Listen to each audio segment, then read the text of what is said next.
Assalamualaikum warahmatullahi wabarakatuh.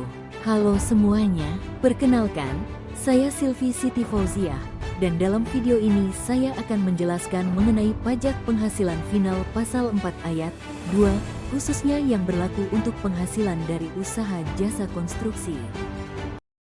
Bagian 1, apa itu PPh final pasal 4 ayat 2? PPh final adalah jenis pajak penghasilan yang cara pembayarannya langsung selesai. Maksudnya, setelah dibayar, pajaknya tidak perlu dihitung lagi di laporan pajak tahunan.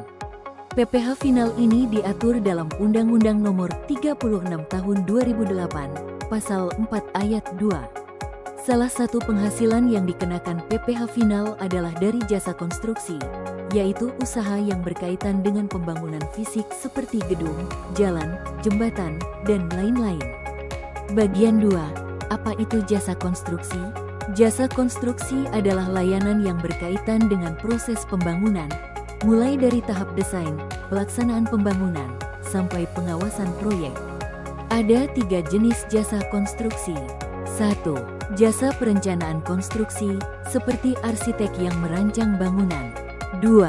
Jasa pelaksanaan konstruksi, seperti kontraktor yang membangun. 3.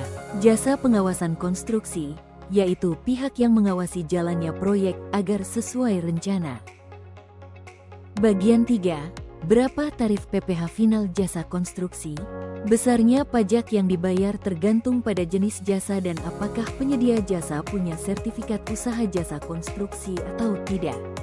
Berikut tarif yang berlaku. Untuk jasa pelaksana konstruksi yang punya sertifikat, tarifnya 2% dari nilai bruto proyek.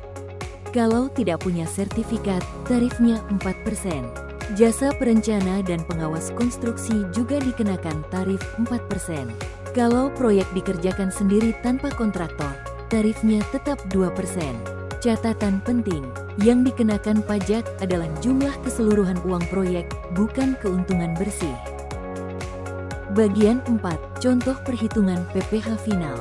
Misalnya, PT Jaya Membangun mengerjakan proyek pembangunan jalan senilai 2 miliar rupiah, dan mereka memiliki sertifikat usaha jasa konstruksi. Karena mereka punya sertifikat, tarif yang berlaku adalah 2%, maka 2% dari 2 miliar sama dengan 40 juta rupiah. Kalau mereka tidak punya sertifikat, tarif naik jadi 4%, dan pajak yang dibayar adalah 80 juta rupiah. Jadi, sertifikat sangat penting karena bisa mengurangi jumlah pajak yang harus dibayar. Bagian 5, kelebihan dan kekurangan pajak final. Penerapan pajak final ini memiliki kelebihan dan kekurangan. Kelebihannya, hitungan pajaknya lebih mudah dan sederhana. Cocok untuk usaha kecil yang belum punya laporan keuangan lengkap. Tidak perlu lapor ulang di akhir tahun karena sifatnya sudah final. Tapi ada juga kekurangannya. Pajak tetap harus dibayar meskipun usahanya tidak untung. Tarif tetap berlaku, tidak peduli berapa besar laba atau rugi. Tidak bisa dikurangkan dari pajak lainnya. Kesimpulannya, PPh final pasal 4 ayat 2 adalah sistem pajak yang sederhana dan cocok untuk penghasilan tertentu, termasuk jasa konstruksi. Penting bagi pelaku usaha untuk tahu tarif yang berlaku, dan lebih baik memiliki sertifikat jasa konstruksi agar tarif pajaknya lebih ringan. Sekian penjelasan dari saya. Terima kasih sudah menyimak video ini. Semoga bermanfaat dan menambah pemahaman kita semua tentang pajak jasa konstruksi. Wassalamualaikum warahmatullahi wabarakatuh.